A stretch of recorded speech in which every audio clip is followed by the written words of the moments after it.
Should seniors be doing power training? It's a great question. There's a lot of debate out there on the topic. And if you want to define power training, some people think of power training as reactive or plyometric training. Or if you're talking about the optimum performance training model from the National Academy of Sports Medicine, their phase 5, their most recent phase 5 of training, when they're talking about supersetting for 1 to 5 reps with a maximal strength exercise, a multi-joint barbell exercise, typically following up by an explosive power exercise for 8 to 10 reps with up to 10% of your body weight. Some people think about that as power training. It's really going to develop what's called power endurance. So should seniors be doing that? As seniors age, of course, they lose bone density and lose muscle mass and typically tend to build up more adipose tissue. They are not as able to recruit their muscle fibers as fast. Their balance and coordination tends to diminish a little bit. And the old adage, if you don't use it, you lose it, really falls into place. Staying active in a multiplanar, regular environment, training in an integrated manner, addressing the cardiorespiratory system, flexibility, core training, balance training, resistance training, staying healthy psychologically, playing sports, staying active, involving themselves with friends, are all parts of kind of well-balanced health along with nutrition and wellness practices. There's a great research study by a favorite researcher out of Harvard University that looked at longevity and mortality, and they found that what had the largest contributing factor outside of activity level in genetics was relationships with other people. It was the social component that had that. So it's a bit of a tangent, but just make sure that we're balancing out all of our lives, focusing on that social component as well, and staying healthy in all levels. So should seniors be doing power training? The way that the optimum performance training model is set up, you might think that most 70 or 80-year-olds aren't going to be doing a 5-rep max or 3-rep max on the bench or the squat and then doing that by following that up by a plyometric jump or medicine ball chest pass.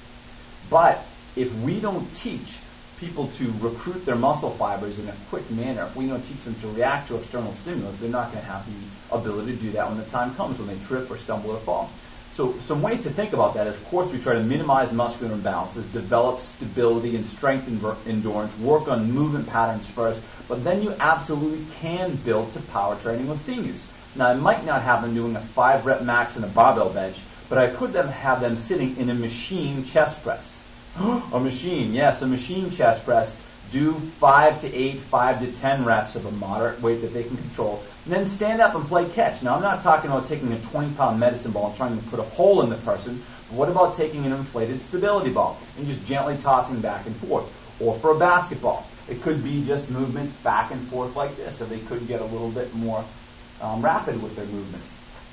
That is going to help to develop some of the same adaptations. Is it going to be ideal compared to the optimal acute variables that we know? No, it won't, but it will still help people maintain muscle mass, work with that rate of force production, rate coding, synchronization of motor units so we can have these smooth and fluid movements.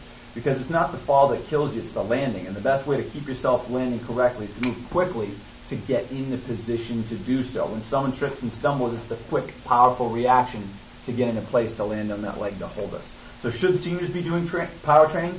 Absolutely, as long as they work up towards it in an integrated approach, balancing out their life, addressing muscular imbalances, stability and mobility issues, working through strength endurance, working with the coordinated movement patterns, but then adjust your programming. Don't just look at the text.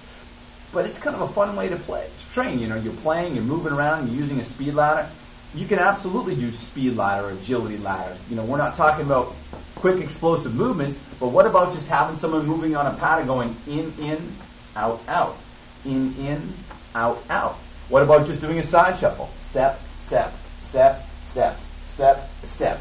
They can all do those things, and you can build in speed, and it's going to help them dance better, it's going to help them go upstairs better, get around the kitchen better, dodge the grandchildren, dodge the cat. People trip over animals, kids get in the way. We know that happens, so we have to prepare people for regular life.